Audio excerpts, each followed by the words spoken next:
Hello everyone, this is Rishabh Singh and I welcome you all study IQ platform. मैंने आपको बताया कि हमारी सीरीज चल रही है जहाँ पे हम करंट इश्यूज़ को समझने की कोशिश करते हैं और जो भी इंपॉर्टेंट न्यूज़ रहती है और कोशिश करते हैं कि उसी वीडियो में आपको होलिस्टिकली कवर कर दिया जाए, चाहे प्रीलिम्स हो चाहे मेंस हो। तो आज जो मैं न्यूज़ कवर करूँगा उसमें यह है कि आप पढ़ रहे होंगे कि drugs for rare diseases get customs duty relief. तो हमारा फोकस होगा इस वीडियो में कि जो रेयर डिजीजेज हैं इसके रिगार्डिंग जो पॉलिसी बनाई गई है, जो कि आपका national policy for rare disease है 2021 की, उसको हम समझेंगे क्योंकि इस तरह के स्कीम्स के क्वेश्चन आपके प्रीलिम्स में पूछे जाते हैं, कई बार पूछे गए हैं, चाहे वो यूपीएससी हो चाहे वो कोई भी स्टेट पीएससी की तैयारी कर रहे हो। गवर्नमेंट स्कीम से क्वेश्चंस आपके आते हैं और ऐसा नहीं रहता है कि ये स्कीम है इसका नाम क्या, नहीं, पूरा डिटेल में पूछा जाता है। बेनिफिशियरीज कौन कौन से हैं, क्या क्या अमाउंट है, कितना अमाउंट है, क्या क्या कैटेगराइजेशन है, तो पूरा डिटेल में हम समझेंगे कि जो आपका national policy for rare diseases 2021 उसमें क्या क्या प्रोविजंस हैं। और ये भी देखेंगे कि क्यों जो दवाइयां, ड्रग्स मतलब दवाइयां, ये जो दवाइयां रेयर डिजीजेस की उस पे कस्टम ड्यूटीज क्यों कम की गई है। क्योंकि देखिए कस्टम ड्यूटी अगर कम लगेगी तो ऑब्वियसली बात है जो दवाइयां हैं रेयर डिजीजेस की वो कम दामों में मिलेंगी। तो इसका क्या नीड है, ये सारी चीजें हम समझेंगे। सेशन को स्टार्ट करने से पहले मैं आपको एक रिमाइंड कराऊंगा कि कमेंट जरूर किया करें, जो भी आपके डाउट हुआ करे वो कमेंट में पिन डाउन किया करिए। आपको अच्छा लग रहा है तो भी बताइए, कोई डाउट है तो भी बताइए, क्योंकि कोशिश रहती है कि ये जो मैं कंटेंट ला रहा हूं इसको कई जगह से मैं पढ़ के लाता हूं, कोशिश रहती है कि आपको बिल्कुल कंसोलिडेट फॉर्म में आपको दे दूं और आपकी अंडरस्टैंडिंग काफी ज्यादा बढ़ जाए इस वीडियो, जो भी मैं वीडियो लाता हूं उस वीडियो को देखने के बाद। मेरा ऑब्जेक्टिव यही रहता है और कोशिश यही रहती है कि आपको भी समझ में आए, पर तब भी जो डाउट हो जाए या जो भी है वो आप कमेंट में पिन डाउन जरूर करिए, क्योंकि मैं आपके कमेंट्स को मॉनिटर करता हूं। तो जैसे कि मैंने आपको बताया कि सेंट्रल गवर्नमेंट ने बेसिक जो कस्टम ड्यूटी है जो कि आपका इंपोर्ट की जाती है, कस्टम ड्यूटी किस पे लग रही है, जिसपे भाई जो इंपोर्ट किया जाता है, जो आपकी रेयर डिजीज में काम आती है, उन पे कस्टम ड्यूटी को कम कर दिया गया है। अब ऐसा क्यों किया गया है पहले समझो। पहले तो ये देखो कि रेयर डिजीज जो है, रेयर डिजीज का जो ट्रीटमेंट होता है, ठीक है, जो इसका जो ट्रीटमेंट होता है, एक तो ये लंबा हो सकता है यानी कि बहुत टाइम तक चल सकता है, और किन्हीं केसेस में ये लाइफ लॉन्ग चलता है, यानी कि जब तक आपकी लाइफ है तब तक आपको इसकी ट्रीटमेंट यानी कि इनकी दवाइयां लेनी है। तो एक ये लॉन्ग प्रोसेस है, ठीक है। कभी कभी बहुत सालों तक दवाइयां एक्वायर करनी पड़ती है, लेनी पड़ती है। कभी कभी ऐसे भी कंडीशन होती है कि जब तक आप जिंदा हैं तब तक आपको मेडिकेशंस की जरूरत पड़ती है। तो ऐसी चीजों में जो रेयर डिजीज की मेडिकेशन है अगर वो बहुत ज्यादा महंगी आएगी, ये जो प्रॉपर इलाज कराना होगा रेयर डिजीज का, ये कहीं ना कहीं बहुत ज्यादा मुश्किल हो जाएगा। और इसी न्यूज में जो मैं आर्टिकल कवर कर रहा हूं, ये जो मैंने आपको आर्टिकल दिखाया, इसी में डेटा दिया गया है, इसी आर्टिकल में डेटा दिया गया है कि कितना पैसा खर्चा होता है। अगर हम एक बच्चे की बात करें, एक चाइल्ड की बात करें जिसका वजन 10 किलो है, उसकी एनुअल कॉस्ट यानी कि ट्रीटमेंट की साल भर की कॉस्ट 10 लाख से लेके 1 करोड़ से ज्यादा तक की आ जाती है। और कंडीशन ये है कि ये भाई लाइफ लॉन्ग तक ट्रीटमेंट यानी कि कॉस्ट या दवाइयां लेनी पड़ती है। तो आप समझ सकते हैं अगर एक साल में 10 लाख से लेके 1 करोड़ से ज्यादा की अगर ट्रीटमेंट का कॉस्ट आ रहा है, और वो भी एक ऐसा बच्चा जिसकी वजन सिर्फ 10 किलो है, तो किसी अडल्ट में है, जैसे जैसे एज बढ़ेगी, यानी कि अभी ये बच्चा 10 किलो का है, जब ये इसकी एज बढ़ेगी, इसका वेट बढ़ेगा, तो ऑब्वियस सी बात है ये जो ट्रीटमेंट है, ये जो दवाइयों का खर्चा है वो पूरी तरीके से और बढ़ता चला जाएगा। तो इस वजह से इस बर्डन को, इस हाई प्राइस को, ये जो दवाइयां जिनकी प्राइस जो है बहुत हाई है, इसको रिड्यूस करने के लिए जो कस्टम ड्यूटी है उसको भारतीय सरकार ने, यानी कि जो सेंट्रल गवर्नमेंट है, भारत की जो सरकार है, उसने रिलीफ किया है। और किसके तहत, जो national policy for rare disease है 2021 की, उसके अकॉर्डिंग के हिसाब से ये कस्टम ड्यूटी को रिलीफ किया गया है। क्योंकि देखिए भाई, इंडिया को हेल्थ केयर में बहुत ज्यादा काम करना है, और ये मत सोचिए कि जो रेयर डिजीज है वो कोई इक्का दुक्का होती नहीं। 10 में से 1 या 2 व्यक्तियों को रेयर डिजीज डिटेक्ट किया जाता है। तो ये नंबर ज्यादा बड़ा है, क्योंकि हमारी जो पॉपुलेशन है वो 140 करोड़ है। तो उसमें अगर आप रफली भी करोगे तो काफी ज्यादा केसेस रेयर डिजीज के आ सकते हैं। तो इस वजह से हेल्थ केयर में स्पेसिफिकली आपका रेयर डिजीज एक इंपॉर्टेंट चीज है, और उस पे इसी वजह से एक डेडिकेटेड पॉलिसी बनाई गई है, और उसी पॉलिसी के तहत जो कस्टम ड्यूटीज है उस पे रिलीफ किया गया, उस पे कट डाउन किया गया, ताकि ये जो भैया इतना भारी कॉस्ट आ रहा है कि 10 लाख से लेके 1 करोड़ से भी ज्यादा का ट्रीटमेंट एक साल में, एनुअली की बात कर रहा हूं मैं, लाइफ टाइम की बात नहीं कर रहा हूं, और ये सिर्फ 10 किलो का एक बच्चे की बात हो रही है। जब ये वजन बढ़ेगा, एज बढ़ेगी, हाइट बढ़ेगी, तो ये खर्चा और बढ़ता चला जाएगा। तो इस वजह से इसको कर्टेल करने के लिए ये सारी चीजें की गई हैं। तो ये तो मैंने आपको न्यूज के बारे में बताया। अब हम देखेंगे इस न्यूज के रिलेटेड जो पॉलिसी का मेंशन किया गया है।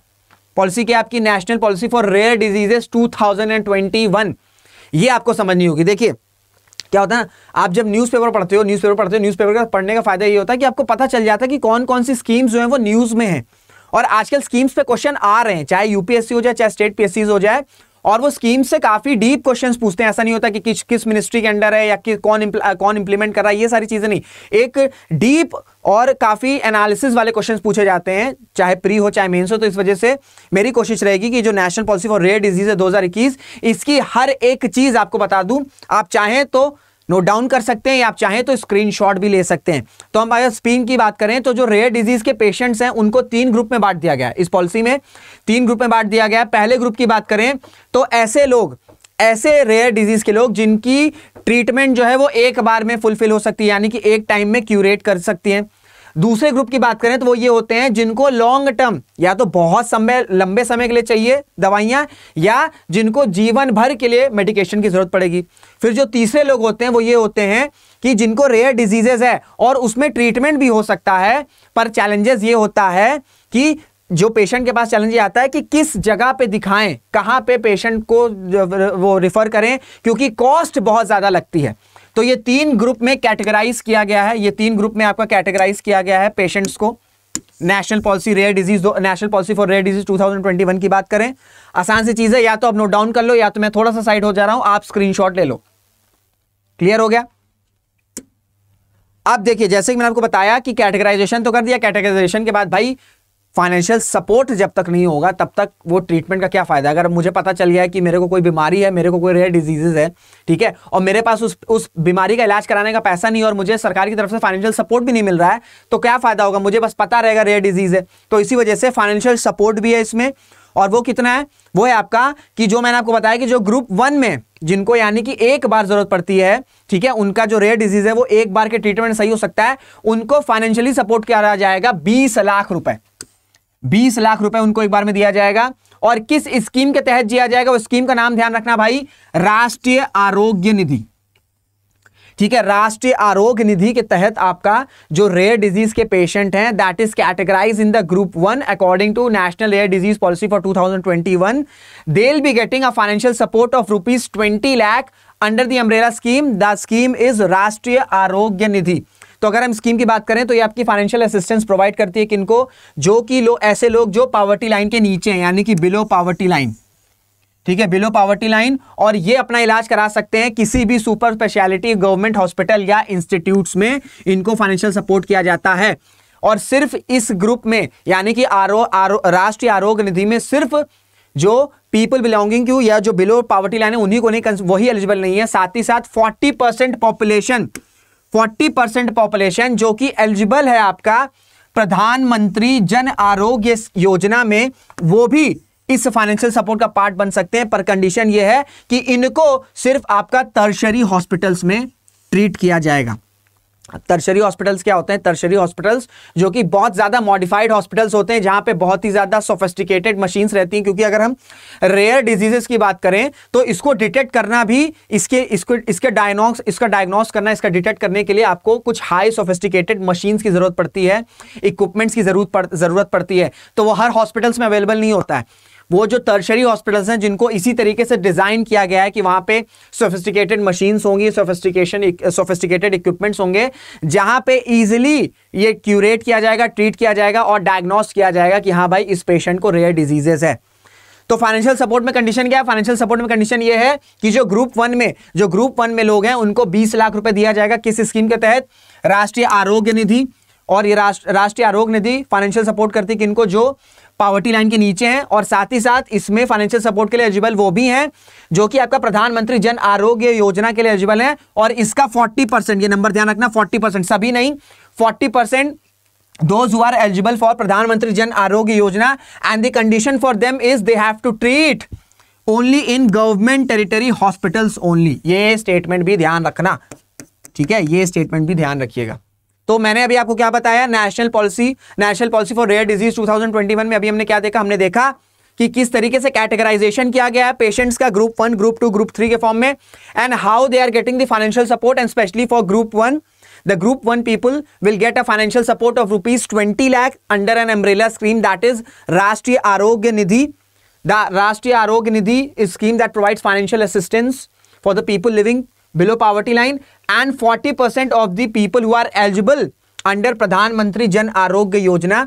कंडीशन ये है कि इनको गवर्नमेंट द्वारा टर्शरी हॉस्पिटल्स में ही ट्रीट करवाना रहेगा। और टर्शरी हॉस्पिटल्स क्या है ये भी मैंने आपको बता दिया है, इसको भी ध्यान रखना। कभी कभी इस तरह से क्वेश्चन पूछा जा सकता है प्रीलिम्स में कि tertiary hospital, second health care hospital, first care health hospital या प्राइमरी हेल्थ केयर हॉस्पिटल, ये सारी चीजें क्या होती हैं, तो वो मैंने आपको बता दिया, इसको भी ध्यान रखना। साथ ही साथ अगर हम national policy for rare disease की बात करें तो इसमें क्राउड फंडिंग का भी ऑप्शन है, क्राउड फंडिंग का भी ऑप्शन है। अब क्राउड फंडिंग क्या होता है, देखिए जैसे कि मैंने आपको बताया कि भाई जो रेयर डिजीज है, ठीक है भाई, जो रेयर डिजीज है वो बहुत ज्यादा कॉस्टली है, और इसमें क्या होता है कि कभी कभी मेडिकेशन बहुत सालों तक चलता है या जीवन भर भी चल सकता है। तो कभी कभी क्या होता है कि सरकार के फाइनेंशियल सपोर्ट भी कम पड़ जाते हैं, इस वजह से इसमें क्राउड फंडिंग का भी एक ऑप्शन ऐड किया गया है, एक प्रोविजन ऐड किया गया है कि जो हेल्दी लोग हैं, जो रिच लोग हैं, जो कॉर्पोरेट लोग हैं, जो डोनेट कर सकते हैं, वो इस स्कीम में डोनेट कर सकते हैं under the provision of crowd funding. यानी कि अगर मेरे पास या आपके पास ठीक ठाक आप इनकम कर रहे हो, आपकी हेल्थ वगैरह सब सही है, तो आप चाहो तो आप वॉलंटरी, ये कंपलसरी नहीं है, इसको ये टर्म ध्यान रखना, वॉलंटरी मतलब आपकी इच्छा है, अगर आपकी इच्छा है तो आप डोनेट कर सकते हो। It is not compulsory. If you have the will, you can contribute, you can donate, and if you don't, you can't. So it is not a compulsory compulsion. ठीक है, ये compulsory crowd funding नहीं है, it's a voluntary crowd funding. तो इसको ध्यान रखना। साथ ही साथ इसमें मैंने आपको बताया कि सेंटर ऑफ एक्सीलेंस पे काम किया जाएगा। सेंटर ऑफ एक्सीलेंस यानी कि कुछ ऐसे सेंटर्स बनाए जाएंगे जो कि आपका एक्सीलेंस की तरह से ट्रीट किए जाएंगे, और जिसमें आपका जो रेयर डिजीजेस है उसे ट्रीट किया जाएगा, हाँ, जो कि आपके गवर्नमेंट है, और ये गवर्नमेंट हॉस्पिटल्स की बात की जा रही है। और ऐसे 8 हेल्थ फैसिलिटीज बनाए जाएंगे जिनको डेजिग्नेट किया जाएगा एज सेंटर ऑफ एक्सीलेंस, और इनको एक टाइम फाइनेंशियल सपोर्ट मिलेगा। वो कितना मिलेगा, 5 करोड़ रुपए का, 5 करोड़ रुपए का, ताकि वो अपने एग्जिस्टिंग हॉस्पिटल्स को, ठीक है, अपग्रेड कर सकें और ज्यादा से ज्यादा डायग्नोस्टिक फैसिलिटीज को एड ऑन कर सके। क्योंकि मैंने आपको बताया है कि जो रेयर डिजीज है उन्हें डिटेक्ट करने के लिए भी सोफिस्टिकेटेड मशीन्स, सोफिस्टिकेटेड इक्विपमेंट्स की नीड पड़ती है। तो क्या क्या मैंने आपको बता दिया, एक बार जल्दी से रिवाइज करा देता हूं मैं आप लोग को। कैटेगराइजेशन किया गया है, ठीक है, national policy for rare disease में कैटेगराइजेशन किया गया है पेशेंट्स का ग्रुप 1, ग्रुप 2, ग्रुप 3। फिर फाइनेंशियल सपोर्ट की अगर बात करें तो ग्रुप 1 में 20 लाख रुपए दिया जाएगा। कौन से स्कीम के तहत, राष्ट्रीय आरोग्य निधि स्कीम के तहत, और वो लोग जो पॉवर्टी के नीचे हैं, यानी कि पीपल बिलो पॉवर्टी लाइन, और साथ ही साथ 40% वो जो कि एलिजिबल है आपका अंडर द प्रधानमंत्री Jan Arogya Yojana, and the condition is that they have to treat only in the government tertiary hospitals. What are tertiary hospitals, ये मैंने आपको बता दिया है, जहां पे sophisticated machines, sophisticated equipments available हैं, because if you want to diagnose your rare diseases you need that type of sophisticated equipments and machines। साथ ही साथ इसमें क्राउड फंडिंग का भी ऑप्शन है, प्रोविजन है। क्राउड फंडिंग मैंने आपको बता दिया कि आप अपनी इच्छा से डोनेट कर सकते हो, और ये वॉलंटरी, इट्स नॉट कंपलसरी। और साथ ही साथ 8 ऐसे सेंटर ऑफ एक्सीलेंस बनाए जाएंगे और उनको 5 करोड़ का एक टाइम का सपोर्ट भी दिया जाएगा फाइनेंशियली, ताकि वो अपने इंस्टीट्यूशंस को, गवर्नमेंट हॉस्पिटल्स को और अपग्रेड कर सकें, ताकि ज्यादा से ज्यादा सोफिस्टिकेटेड डायग्नोस्टिक फैसिलिटीज जो है वो आपकी उस हॉस्पिटल्स में आ सकती हैं। तो ये आपका प्रीलिम्स के लिए और साथ ही साथ मेंस के लिए। कभी कभी क्या होता है, मेंस में आपसे डायरेक्टली क्वेश्चन पूछा जा सकता है कि what are the provisions for national rare health policy 2021, तो आपको पूरा बताना होगा। साथ ही साथ एनालिसिस का भी थोड़ा पार्ट बता देंगे तो ये कंप्लीट हो जाएगा। और प्रीलिम्स के लिए तो ये काफी ज्यादा इंपॉर्टेंट है ही। तो मैंने आपको टाइम दिया था कि आप स्क्रीनशॉट ले सकते हो, अगर आप स्क्रीनशॉट नहीं लिए तो नोट डाउन कर लेना, और अगर ऐसा रहेगा तो आप पॉज करके भी स्क्रीनशॉट कर सकते हो। उम्मीद करता हूं आपको सारी चीजें समझ में आई होंगी। अगर कोई डाउट रहा होगा तो आप कमेंट में अपने कमेंट्स को पिन डाउन कर सकते हो। जैसे कि मैंने आपको बताया कि मैं आपके कमेंट्स को मॉनिटर करता हूं। सेशन को एंड करने से पहले मैं आपको एक चीज बताऊंगा कि आपको अगर कॉम्बो कोर्स में एनरोल होना है, you have to do only one thing, you have to put my code and the code is RS Live, that's it. जैसे आप मेरा कोड ये इंप्लीमेंट करोगे, आपको डिस्काउंटेड प्राइस में यूपीएससी एंड यूपीपीएससी और जो भी स्टेट पीएससी, जो भी आप स्टेट पीएससी तैयारी करो, उसका कॉम्बो प्राइस डिस्काउंटेड प्राइस मिल जाएगा, और वो प्राइस है आपका 21,999। तो 2024 के लिए एनरोल हो, स्टडी आईक्यू में, पर गलती से ओरिजिनल पेमेंट मत कर देना, मेरा कोड लगा देना, आपको डिस्काउंटेड प्राइस में मिल जाएगा। तो ये छोटी सी इन्फॉर्मेशन आपको देनी थी। उम्मीद करता हूं आपको सारी चीजें समझ में आई होगी। मुलाकात करेंगे आपसे अगले वीडियो में, तब तक अपना ध्यान रखिएगा, मेहनत करते रहिएगा, खुश रहिएगा। जय हिंद, जय भारत।